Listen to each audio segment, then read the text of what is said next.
지난 8월 초에 한 과학 저널에 재미있는 논문 하나가 실렸는데, 호주에 있는 뉴 사우스 웨일스 대학교의 로저스라고 하는 교수 연구팀이 발표를 한 겁니다.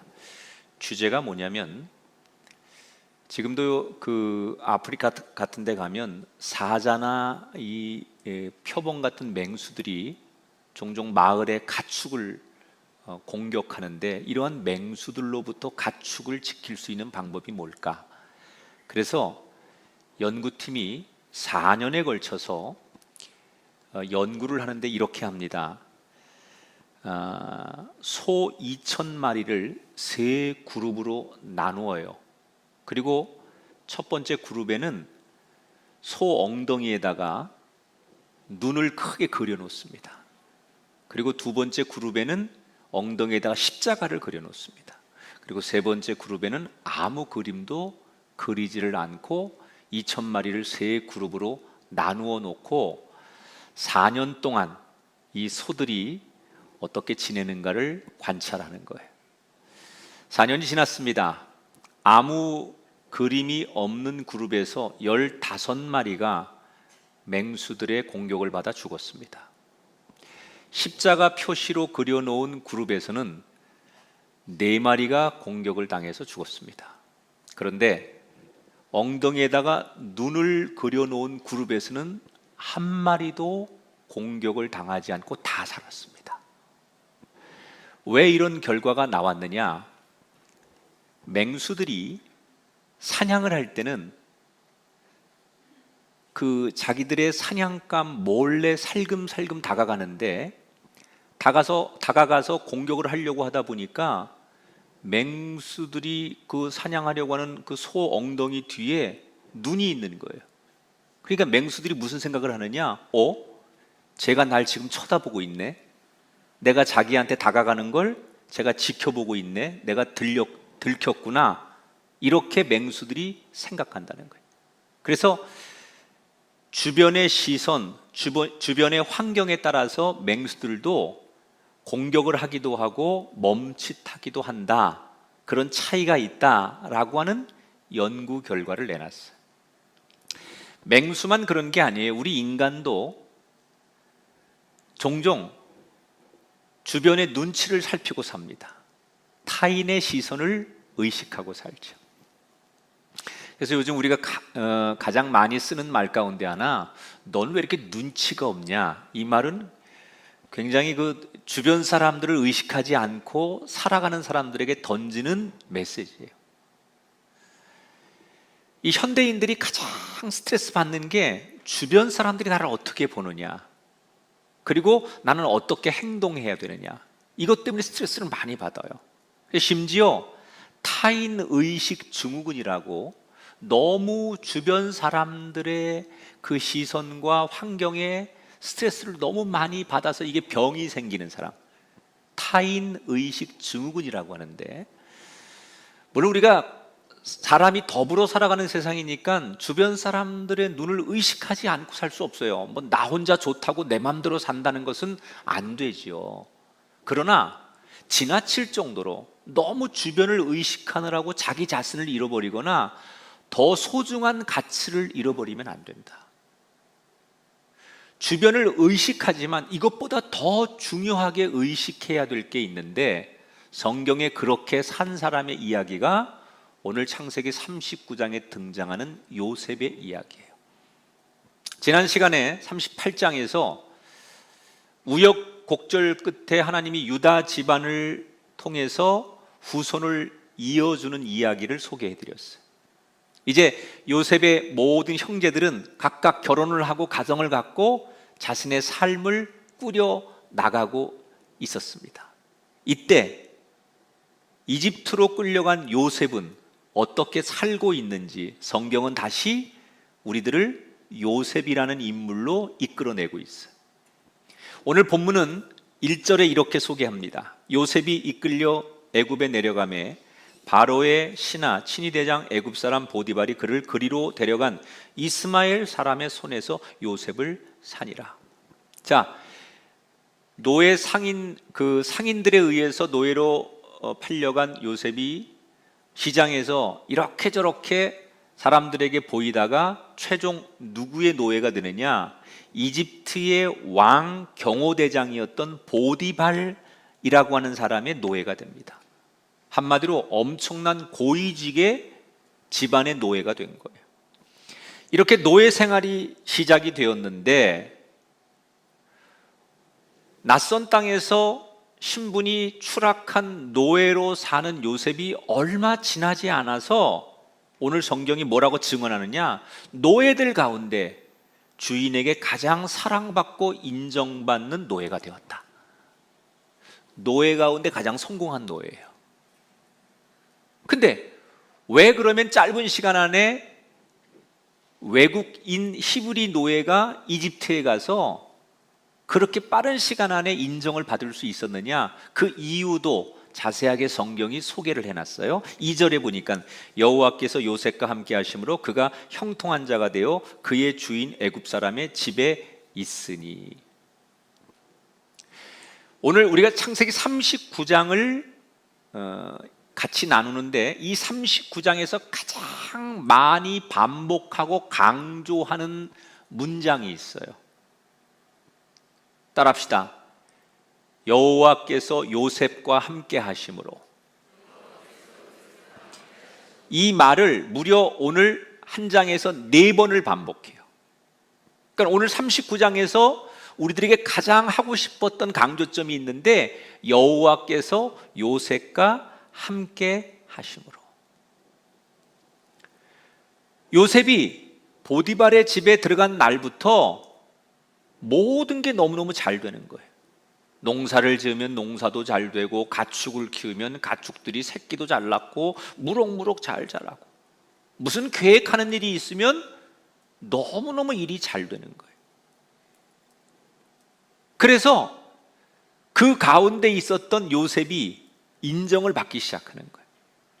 오늘 성경은 형통했다. 이 형통이라는 단어, 요셉이 무슨 보디발의 집에 가서 야망이 있고 꿈을 꾸고 자기가 막 경쟁에서 이겨야 되겠다고 노력해서 형통했느냐? 자기가 탁월하고 똑똑해서 그랬느냐? 아니에요. 성경은 뭐라고 말해요? 하나님께서 요셉과 함께 하심으로. 함께 하신다는 말은 뭐예요? 도와주신다는 거예요. 하나님이 우리와 함께 한다는 건 뭘 말하는 거예요? 그냥 옆에 있어주는 게 아니라 우리를 도와주시는 거예요. 여러분, 이 요셉의 복이 여러분의 가정과 여러분의 삶에 함께하기를 축복합니다. 하나님이 우리에게 약속하셨죠. 임마누엘의 하나님, 우리와 함께 하시는 하나님. 여러분의 인생에, 여러분의 가정에 하나님이 함께 하심으로 여러분에게도 요셉처럼 형통하시게 되기를 주의 이름으로 축원합니다. 그런데 요셉은 자기만 형통한 게 아니라 자기 때문에 보디발의 집안, 그 모든 가족들, 심지어 주변에 있는 사람들까지 같이 복을 받았대요. 이걸 우리는 복의 근원, 축복의 통로라고 말해요. 마치 제가 지난 시간에 설교할 때 야곱이라고 하는 인물이 외삼촌 댁 라반의 집에 갔을 때 라반 때문에 복을 받은 게 아니라 야곱이 그 집안에 들어가니까 야곱 때문에 그 외삼촌 댁이 복을 받은 것처럼 여러분에게도 그런 복이 있게 되기를 축원합니다. 여러분이 가는 곳마다 일터가 복되길 바라고, 여러분이 만나는 이웃이 잘 되길 바라고, 여러분이 대화하는 여러분의 가족 모두가 여러분 때문에 잘 되는 요셉과 야곱의 축복, 형통의 축복, 복의 근원이 되시기를 주님의 이름으로 축원합니다. 그래서 이 보디발이 가만 보니까 저 요셉이 복덩어리인 거예요. 사람은 다 이렇게 시간이 지나다 보면 알게 모르게 평가가 돼요. 요셉은 저 히브리라고 하는 곳에서, 외국에서 팔려온 노예인데 여러 노예들 가운데 확연히 다른 거예요. 주인이 하나를 가르쳐주면 10가지를 해내요. 아주 눈치도 있고 일을 잘해요. 그런데 중요한 건 게으름을 피우지 않고 굉장히 성실해요. 그런데 이런 사람들의 또 약점은 너무 잘난 척하는데 이 요셉은 싹싹하고 겸손하고 매사에 빈틈이 없어요. 그리고 말끝마다 칭찬을 받거나 잘한다고 누가 이렇게 상을 주면 뭐라고 얘기하느냐, 늘 제가 잘해서가 아니라 다 하나님께서 도와주셔서 그렇습니다. 이런 겸손의 고백을 늘 하는 거예요. 그래서 얼마 지나지 않아서 이 주인인 보디발이 가장 신임하고 인정하는 노예가 돼요. 그리고는 몇 년 지나지 않아 그 가정에 보디발의 개인적인 일뿐 아니라 가정 안의 대소사를 책임지는 총괄하는 총 매니저죠. 총괄 집사가 돼요. 얼마나 모든 일을 깔끔하게 잘하는지 점점점 모든 일을 다 맡기는데 가족의 일뿐 아니라 전반적인 모든 재산까지 다 맡깁니다. 한 가지를 맡기지 않아요. 오늘 성경에 보니까 주인이 먹는 음식은 손을 못 대게 해요. 이건 아마 종교가 서로 다르기 때문에 정결법상 그들이 믿는 신에게 드리는 제사와 요셉이 믿는 하나님께 드리는 예배가 다르기 때문에 음식에는 손을 못 대게 하고 모든 것을 다 맡겨요. 그러니까 요셉은요, 비록 신분은 노예지만 마음만큼은 노예로 살지 않는 거예요. 내 환경과 처지는 노예지만 내 마음속엔 내가 노예가 아닌 것처럼 사는 거예요. 이 요셉의 장점이 있는데 자신의 처지와 상황, 이걸 비관만 하지 않아요. 자신의 운명에 대해서 증오심과 복수심만 가지고 신세한탄만 하지 않아요. 주어진 자리에서 주어진 상황을 빨리 인정하고 받아들여요. 지금 노예로 팔려가서 노예로 살면서 어떻게 하면 여기를 벗어날까, 어떻게 하면 도망칠까 이 생각하지 않아요. 주어진 이 상황이 억울하고 기가 막히지만 그 상황에서 최선을 다하고 그것을 철저하게 인정했더니 비록 억울하지만 자기 주인을 최선을 다해 섬겼더니 그는 주인이 인정하고 모든 사람이 인정하는 자리에 점점점 올라가게 되더라는 거예요. 자, 이렇게 이제 어느 정도 그 과거의 아픈 상처가 벗어지는 듯 하면서 요셉이 자리를 잡아가고 있는데 언젠가부터 요셉의 마음 한쪽이 불편한 일이 생기기 시작합니다. 다름 아닌 자기 주인 보디발의 아내 주인 마님이 자기를 바라보는 태도가 이상한 거예요. 자꾸 자기를 불러서 개인적인 뭔가를 요구하기 시작해요. 은밀하게 요셉을 유혹하기 시작해요. 처음에는 모른 척하고 외면을 했지만 시간이 갈수록 유혹의 강도가 점점점 강해집니다. 자, 자신을 유혹하는 이 주인 마님 앞에서 요셉이 선택할 수 있는 길이 두 가지가 있습니다. 하나는 거부하는 길이고 또 하나는 그냥 그 주인 마님의 요구를 받아들이는 거예요. 그런데 당신은 신분제 사회이기 때문에 노예들은 거부를 못합니다. 아니, 더 솔직히 말하면 즐겨야 됩니다.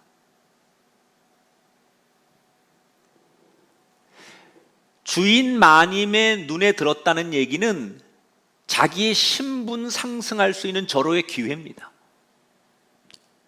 평생을 편안하게 살 수 있는 기회입니다. 출세의 기회가 온 거예요. 그런데 요셉은 어떻게 하느냐? 그 평생 한번 찾아올까 말까 하는 기회를 거부합니다. 그러니까 보디발의 아내는 주변에 보는 눈이 많아서 그런가 보다 라고 생각을 하지요. 그러니까 이 보디발의 아내가 왜 이렇게 요셉을 좋아했을까? 여러분, 요셉이 17살에 노예로 팔려가서 한 10년 어간 정도 되는 거라고 보는 거거든요. 그러면 20대 중반 정도 되는 거예요. 남자가 가장 남자로서의 빛을 발하는 때. 내가 이 설교를 하면서 20대 제 사진을 봤어요. 난 지금이 헐 난 것 같아. 근데 보통 다 우리 이렇게 바깥에서 연예인들이나 볼 때 20대 뭐 요쯤 나이들을 가장 그 아름답게 보잖아요. 그러니까 요셉이 얼마나 여러분 잘생겼냐면 구약 성경에 모든 인물들 가운데 남자를 지칭해서 용모가 준수하더라라고 하는 얘기는 딱 한 사람한테만 나와요. 그게 요셉이에요. 어떤 인물에도 용모 얘기를 하면서 용모가 준수하다라고 극찬을 하는 그 말이 없는데 딱 한 사람에게 이 성경이 구약 성경에서 한 남자에게만 극찬을 하는데 그게 요셉입니다. 그러니까 얼마나 잘생겼는지 지금 우리가 생각하는 잘생긴 사람하고는 비교 불가.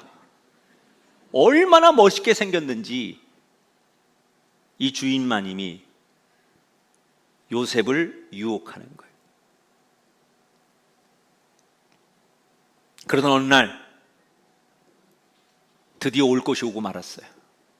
주인마님이 작정을 하고 그날따라 노예들, 집안의 식구들을 다 의도적으로 밖에 내보내고 집안에 아무도 없게 만든 날 요셉을 자기 방으로 부릅니다. 그리고 작정을 합니다. 요셉아, 지금 이 집에는 너하고 나밖에 없으니 누가 보는 사람 없으니 우리 즐기자. 그런데 요셉은 단호하게 거부하죠. 그랬더니 이 보디발의 아내가 이번에는 협박을 합니다. 너 내 말을 듣지 않으면 죽여버릴 수도 있어. 나랑 같이 잠을 잘래? 죽을래? 그래도 요셉은 눈 깜짝하지 않고 또 거부합니다. 그러니까 마지막엔 이 여자가 요셉을 붙들고 애걸하기 시작했어요. 구걸하기 시작했어요. 그리고 막 매달리니까 요셉이 더 이상 거기 있으면 안 될 것 같아서 그녀가 붙잡는 손을 뿌리치고 방을 뛰쳐나오는데, 당시 여러분 이 시대 사람들이 옷을 입는 패션을 보면 이렇게 겉옷을 남자들도 이렇게 원피스처럼 뭐 이렇게 걸치고 무에 이렇게 뭐 하나 걸치잖아요. 그런 옷가지가 이 보디발 아내의 손에 붙들려 있어서 결국 그 옷이 바닥에 떨어지고 그 옷을 챙기지 못하고 요셉이 뛰쳐나오게 돼요. 제가 어디 가서 이 설교를 했었어요. 언젠가 요셉 얘기, 요 대목을. 근데 거기 그 청중들 중에는 믿지 않는 사람들이 있었어요. 그래서 내가 믿지 않는 사람들에게, 여러분 지금 요셉이 요 상황에서 이렇게 보디발 아내의 그 제안을 거절하고 뛰쳐나갔는데 여러분 어떻게 보이십니까? 요셉이 어떤 인물처럼 보입니까? 그랬더니 저쪽에서 어떤 남자 하나가 아이 바보 이렇게 말하더라고요. 맞죠? 바보죠. 세상 사람들의 눈에는 요셉은 철저히 바보예요. 지금 보디발 아내의 총애를 받아서 승승장구하고 편안하게 살 수 있는 기회를 스스로 차버린 바보입니다. 그러면 세상 사람들이 말하는 바보 같은 선택을 요셉은 왜 한 걸까? 두 가지 이유가 있어요. 첫 번째, 9절 상반절에 주인이 아무것도 내게 금하지 아니하였어도 금한 것은 당신뿐이니, 주인인 보디발이 나같이 근본 없는 노예를 사랑해주고 인정해주고 이렇게 신뢰해줬는데 내 도리상, 의리상 내 주인님을 배신할 수 없다는 거예요. 다른 거 다 떠나서 무슨 신앙이나 다른 거 윤리나 이런 걸 다 떠나서 인간적으로 요셉이 참 멋있는 대목이에요. 나를 인정해주는, 내가 사랑받은 그 사람에게 배신하지 않는다는 거. 여러분, 사람이 살면서 다른 거 없이 이것만 있어도 인생은 행복한 거예요. 여러분, 이런 복이, 이런 만남이 있게 되길 축원합니다.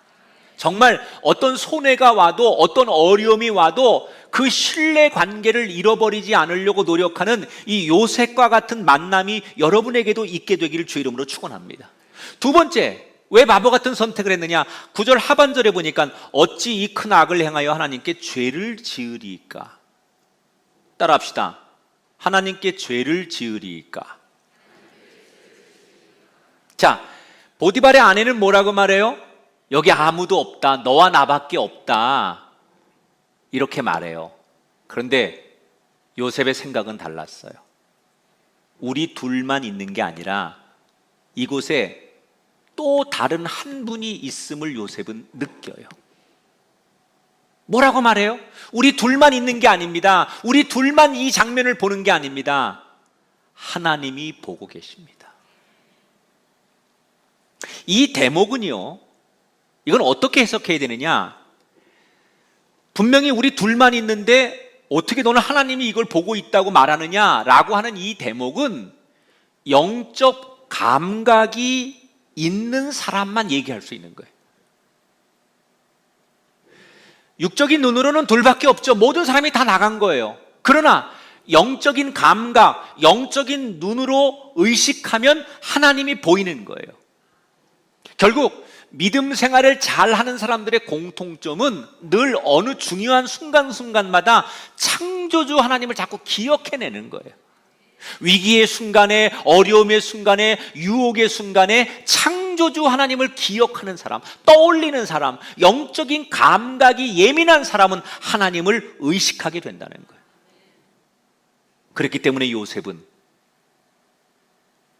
그렇게 달콤한 유혹을 거절할 수 있었다는 거예요. 세상의 눈으로 보면 요셉은 바보 중에 가장 큰 바보였어요. 그러나 하나님이 보실 때는 사람들이 바보라고 말하는 요셉이 누구보다도 멋진 사람이고 누구보다도 사랑스러운 사람이었어요. 왜? 하나님 보실 때는 그 주변에 널려 있는 보여지는 상황, 조건, 여건 이런 것보다 더 중요하게 하나님을 의식했기 때문에 하나님 보실 때는 적어도 주변에 보여지는 상황과 그 주변의 여건에 휩쓸리지 않고 하나님을 의식하고 하나님을 바라보는 요셉이 그 어떤 왕보다도 어떤 권력자보다도 하나님은 귀했던 거예요. 지금도 하나님은 보여지는 세상에 휩쓸리지 않고 하나님 한 분을 의식하고 그분을 영적인 감각으로 기억하는 사람을 이 세상 왕보다 재벌보다 어떤 권력자보다 어떤 세상의 부자보다도 더 존귀히 여기게 됨을 기억하십시오. 하나님 눈에 들려면 세상에 휩쓸리지 말고 그분을 의식하는 거예요. 우리는 종종 하나님을 잘 믿으면 복을 받는다 이렇게 이야기를 합니다. 그런데 하나님을 잘 믿는다는 건 뭘 말하는 걸까요? 이런 분이 있어요. 교회생활 너무 잘해요. 교회 오면 너무너무 은혜스러워요. 그리고 사람들 관계도 너무 잘하고 심지어 목회자와 관계도 참 잘해요. 그런데 문제는 이 사람이 밖에 나가면 밖에서도 바깥의 사람들하고 너무 잘 어울려요. 그러니까 교회에서도 잘하는데 밖에 나가도 너무너무 잘해. 맥주도 잘 마시고 고스톱도 잘 치고 춤도 잘 추고 너무너무 할 거 다 하는데 또 교회만 오면 또 교회에서 그렇게 기도도 잘하고 DMT도 잘하고 찬양대도 쓰고 다 잘해.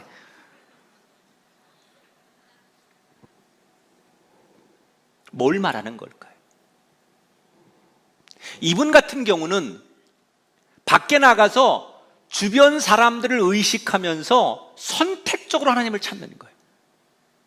주변 분위기에 따라서 크리스찬이기도 하고 또 크리스찬이 아닐 땐 철저히 넌 크리스찬처럼 살아가는 사람이에요.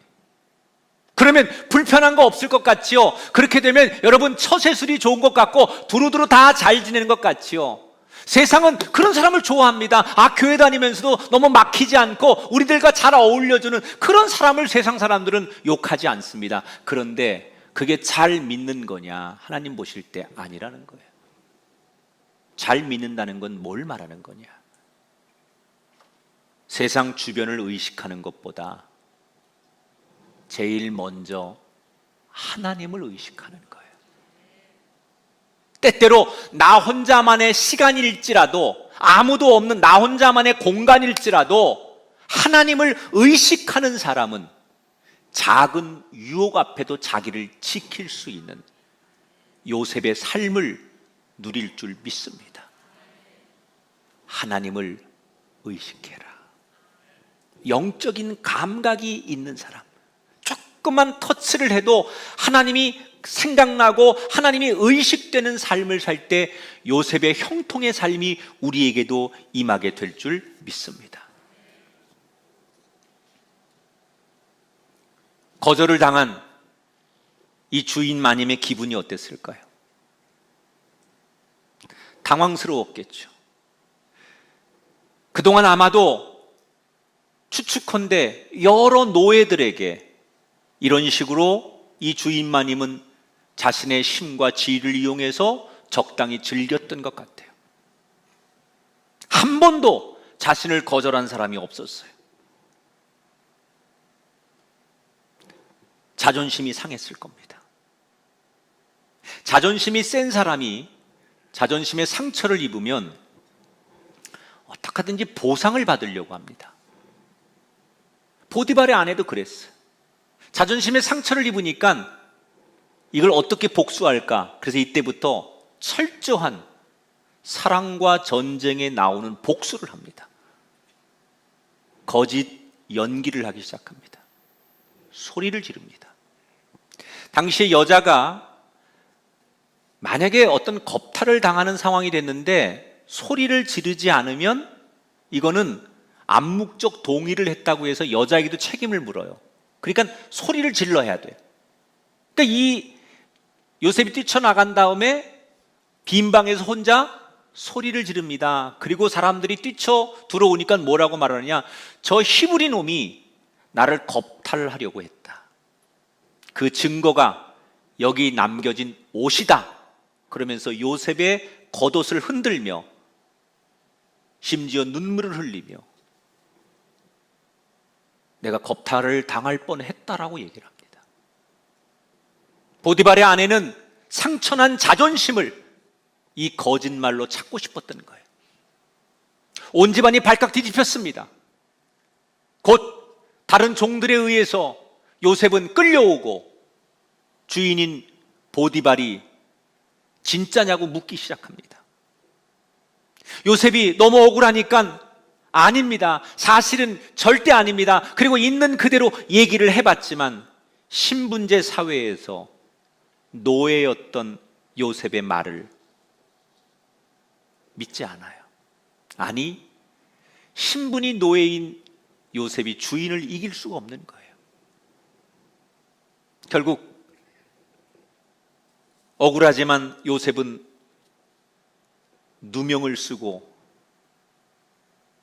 감옥에 갇히게 돼요. 그런데 이 감옥이 어떤 감옥이냐? 보디발은 당시 이집트 왕의 경호대장이에요. 그래서 왕 주변에 일어나고 있는 모든 걸 책임지는데 소위 왕 주변의 신하들 가운데 고위 공직자들 가운데 비리가 있거나 문제가 있으면 그들을 감옥에 갖다 두는데 그 감옥이 자기 집안에 있습니다. 그러니까 정치 수용소가 따로 있는데 이게 보디발이 책임지는 거예요. 그 감옥에 요셉을 가둬요. 요셉은 지금 신분이 아버지 집에서는 아버지에게 채색 옷을 지어서 입을 만큼 존귀한 아들이었어요. 꽤 평민이었죠. 그런데 어느 날 노예가 되었어요. 그리고 노예로서 최선을 다해서 어느 정도 살만하니까 다시 이제 한 단계 더 바닥으로 추락하는 죄수가 되었어요. 감옥에 끌려가는 요셉을 보면서 복수를 하려고 했던 보디발 아내의 기분은 어땠을까요? 이 대목을 많은 성경을 연구한 학자들은 이렇게 해석을 합니다. 이 보디발의 아내가 감옥 가는 요셉을 보고 오히려 더 분노했다. 왜냐? 당시에는 이집트 법에는 주인 마님을 욕보인 노예는 반드시 사형입니다. 그래서 요셉을 사형시킬 줄 알았어요, 남편이. 그런데 사형시키지 않고 요셉을 죽이지 않고 감옥에 보냈어요. 그러니까 여기에 이 아내가 분노하는 거예요. 왜? 지금 모든 상황이 사형을 당하는 것이 마땅한데 왜 사형을 시키지 않냐고 남편에게 따지죠. 이 대목에서 성경에 기록되지 않은 그 이면의 얘기가 있는 거예요. 보디발은 이 상황을 직관적으로 어떻게 해석하느냐? 아내의 평소의 행실을 알고 있었고 그동안 이 요셉이 얼마나 충성하고 진실하고 굉장히 정의로운 사람인지를 알고 있었던 거예요. 지금 상황이 딱 그렇게 맞아떨어져서 요셉이 어쩔 수 없는 상황이 됐지만 이미 보디발은 아내의 이야기보다는 심정적으로 요셉의 말을 어느 정도 믿고 있었기 때문에 요셉을 죽이지 않고 감옥에 보내는 것으로서 이 사건을 종결지었다는 거예요. 여러분, 감옥에 갇힌 요셉의 심정은 어땠을까요? 기록에는 안 나와 있지만 아마 억울했을 거예요. 잘못한 게 하나도 없는데 내가 어쩌다가 이렇게 누명을 쓰고 감옥에 왔을까? 이게 억울했을 것이고 내 신분이 노예이기 때문에 아무도 나를 변론해 주거나 이 감옥에서 나갈 방법이 없다는 것 때문에 억울했을 거예요. 상상하건대 처음에는 며칠 동안 그 깊은 빛도 들어오지 않는 감옥에 들어가서 깜깜한 감옥에서 며칠은 울지 않았을까요? 고향에 있는 가족들이 더 그리웠을 것이고 심지어 며칠 전에 있었던 주인 마님과의 일을 떠올리면서 차라리 그때 모른 척하고 주인 마님의 요구를 받아들여야 했던 건 아닐까 혼란스러웠을 거예요. 그리고 자신의 인생을 이렇게 끝없이 바닥까지 떨어뜨리시는 하나님이 한동안 원망스러워 몸부림을 쳤을 거예요. 이 정도가 되면 웬만한 사람 같아서는 삶의 의지가 꺾이고 세상에 대한 분노, 원망 이런 것만 남아 있을 수 있는 상황이에요. 그런데 바로 이 상황에서 요셉의 진면목이 나타나요. 21절, 22절에 보니까 여호와께서 요셉과 함께 하시고 간수장에게 은혜를 받게 하심에 간수장이 옥중 죄수를 다 요셉의 손에 맡김으로. 앞에서도 얘기했지만 이 요셉의 장점은 어느 곳에 가든지 그게 높은 자리든 낮아진 자리든 어느 자리든지 그 자리에서 적응을 잘한다는 거예요. 처음에는 혼란스럽고 원망스럽고 앞이 보이지 않아서 암울했지만 며칠을 그렇게 지내다가 더 이상 내가 울거나 원망만 할 수 없다고 생각하고 그 감옥 생활에서 적응하기 시작하는 거예요. 누구보다도 모범적으로 충실하게, 그리고 성향상 다른 사람들의 동료 죄수들의 어려움을 보고 그냥 넘어가지 않아요. 내가 좀 힘들고 희생해도 그들을 진심으로 도와주고 도움이 필요하면 먼저 나서다 보니까 처음에는 동료의 죄수들이 요셉을 인정하기 시작해요. 그리고 그런 모습을 바라보던 간수들과 그 간수들의 책임장인 간수장까지 요셉을 신뢰하기 시작하는 거예요.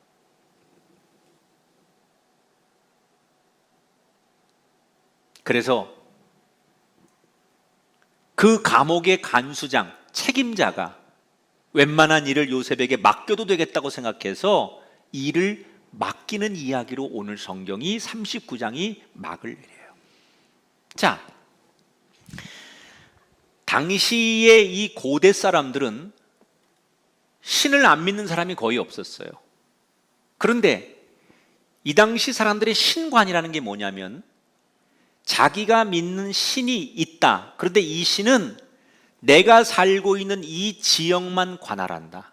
이게 보통 그 당시 사람들이 갖는 신관이에요. 그러니까 내가 살고 있는 내 나라를 내 신이 지배하고 또는 내가 살고 있는 이 영역을 지배하는 거죠. 그래서 신이 많은 거예요. 나를 다스리는, 우리 가정을 다스리는 신이 있기 때문에. 일본 사람들도 약간 그런 스타일이죠. 그래서 신이 많은 거예요. 그런데 요셉이 믿는 하나님은 어떤 하나님이에요? 그 당시 사람들이 가지고 있는 신관을 완전히 깨트리는 거예요. 저 먼 나라 히브리 이스라엘에서 그 이스라엘 땅만 다스리는 신인 줄 알았더니 그 신이 어디까지 와요? 이집트, 애국까지 오는 거예요. 심지어 지금 요셉이 내려간 가장 밑바닥인 감옥까지도 하나님이 역사하셔서, 그러니까 요셉이 믿는 하나님, 그 하나님은 어떤 분이에요? 그 당시 사람들이 가지고 있는 신은 이렇게 국한되어서 여기를 다스리는 것이 신이라고 믿었던 그 당시 사람들에게는 굉장히 파격적인 거예요. 초월하는 하나님, 어디를 가든지 함께 동행하시는 하나님. 저는 오늘 이 요셉의 이야기를 들으면서 이게 우리 인생 아닙니까, 여러분? 요셉의 이야기가 딱 우리의 인생이에요. 우리도 살다 보면 억울할 때가 있고 한순간 추락할 때가 있어요.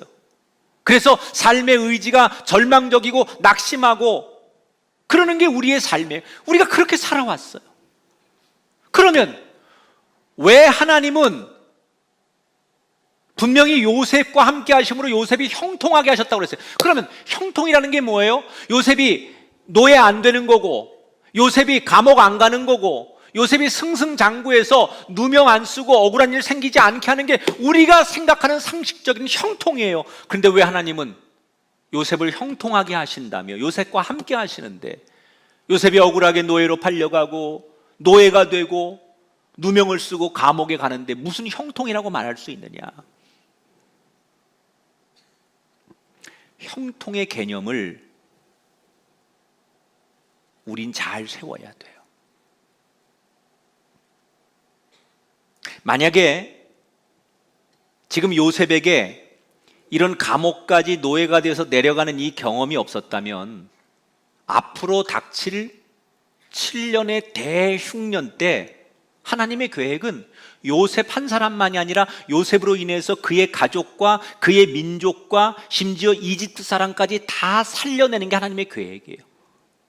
근데 지금의 이 노예로서 바닥까지 떨어지는 이 경험이 없었다면, 이런 훈련과 이런 아픔과 이런 추락이 없었다면, 만약에 편안하게만 우리가 생각하는 세상 사람들이 말하는 형통이라는 게 아무 문제 없이 뜻대로 잘 가는 게 형통이란다면, 그렇게만 살았다면, 밑바닥을 경험하지 않았다면 훗날에 요셉이 나라를 구하고 세상을 구하는 하나님의 사람으로서 쓰임 받을 수 있었을까?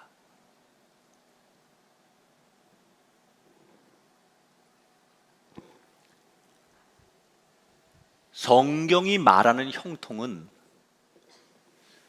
그곳이 궁궐이든 사막이든 초막이든 하나님이 나와 함께 동행하는 게 형통이에요.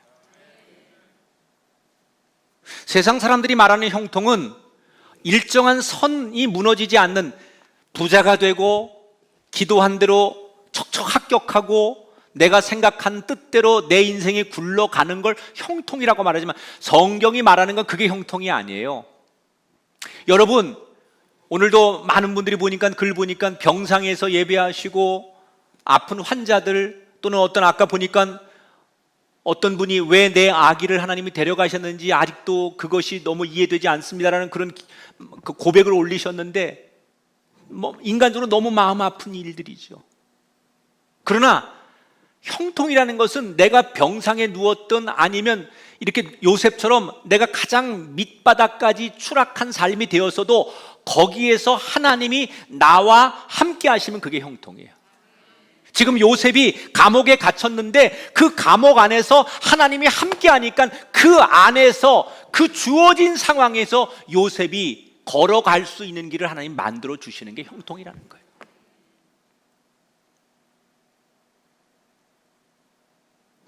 무슨 일을 만나든지 만사형통하리라. 무슨 일을 만나든지 만사형통하리라. 나의 갈 길 다가도록 예수 인도하시니. 형통은 높아서 형통이 아니에요. 잘 돼서 형통이 아니에요.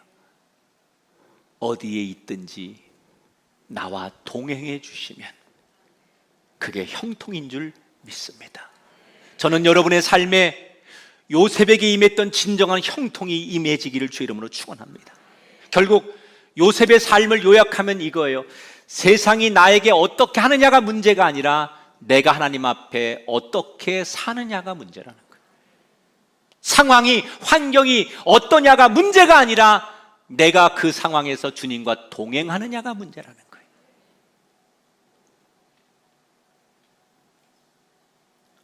내려가도 상관없어요.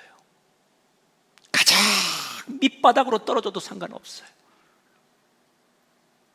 주님과 내가 지금 동행하고 있다면 그 아골골짝 빈들에서라도 하나님이 나와 동행하고 있다면 지금 당신은 형통의 삶을 살고 있는 거예요. 여러분, 기가 막힌 어려운 일을 당하셨습니까? 너무너무 억울하고 가슴을 쥐어짜도 해결되지 않는 슬픔과 절망에 놓이셨습니까? 누가 여러분을 위로할 수 있습니까? 그런 여러분에게 오늘 주님이 대답하시는 거예요. 지금 그 자리에 너의 삶의 한복판에 내가 함께하리라. 그러면 여러분은 형통하는 거예요. 따라합시다. 이 상황도 하나님이 주신 겁니다. 코로나19도 하나님이 주신 거예요. 전 너무 기가 막힌 거예요. 2000년의 교회 역사 가운데, 우리 교회도 27년의 역사 가운데 27년을 그렇게 최선을 다해서 이 성도들과 함께 이 교회를 만들었는데 불과 몇 개월 만에 교회가 반토막 났어요. 저만 그런 게 아니에요. 모든 사람들이 저한테 와서 울며 하는 얘기가, 목사님, 교회가 수십 년, 수백 년 만들었던 교회가 단 몇 달 만에 바이러스 앞에서 반토막 났습니다. 교인들이 반 이상 회복이 안 됩니다. 저도 처음엔 너무 힘들고 너무 혼란스러웠어요. 그러나 저는 이렇게 받아들이고 있어요. 이 모든 것도 하나님이 주시는 것이다. 비록 사람들이 자유롭게 모이고 예전처럼 많이 모이지 않을지라도 이 상황도 하나님이 주신 거니까 이 상황을 받아들이되, 이 상황에서도 하나님이 우리와 함께 하시면 우리는 여전히 형통한 교회와 목회를 하는 것이다. 다시 한번 따라합시다. 이 상황도 하나님이 주신 겁니다. 오늘 억울하고 한순간에 추락해서 낙담하고 길이 보이지 않아 절망하고 계신 분이 계시다면 오늘 이 설교가 여러분에게 위로와 결단의 메시지가 되기를 바랍니다. 너무 주변을 보지 마십시오. 상황에 끌려가지 마시고 영혼의 감각으로 하나님을 의식하십시오. 따라합시다. 하나님의 하실 일을 기대합니다. 하나님이 자꾸 생각나는 사람은 결과가 어떻게 가느냐, 하나님이 무슨 일을 어떻게 이끄실까, 하나님이 하실 일을 기대하게 돼요. 그 하나님을 신뢰하고 주어진 일에 최선을 다하십시오. 지금의 여러분의 처지는 중요하지 않습니다. 하나님이 놓으셨다면 그게 최고의 자리예요. 낮은 자리, 억울한 자리, 바닥 같은 경험, 그거 중요하지 않습니다. 하나님이 여러분을 그 자리에 놓으셨다면 그 자리가 최고의 자리요, 형통의 자리인 것을 믿으시면서 요셉처럼 가장 밑바닥에서도 형통한 삶의 은혜가 오늘 이 시대를 어렵게 살아가고 눈물로 울부짖는 모든 사람들에게 함께 하시기를 주님의 이름으로 축원합니다.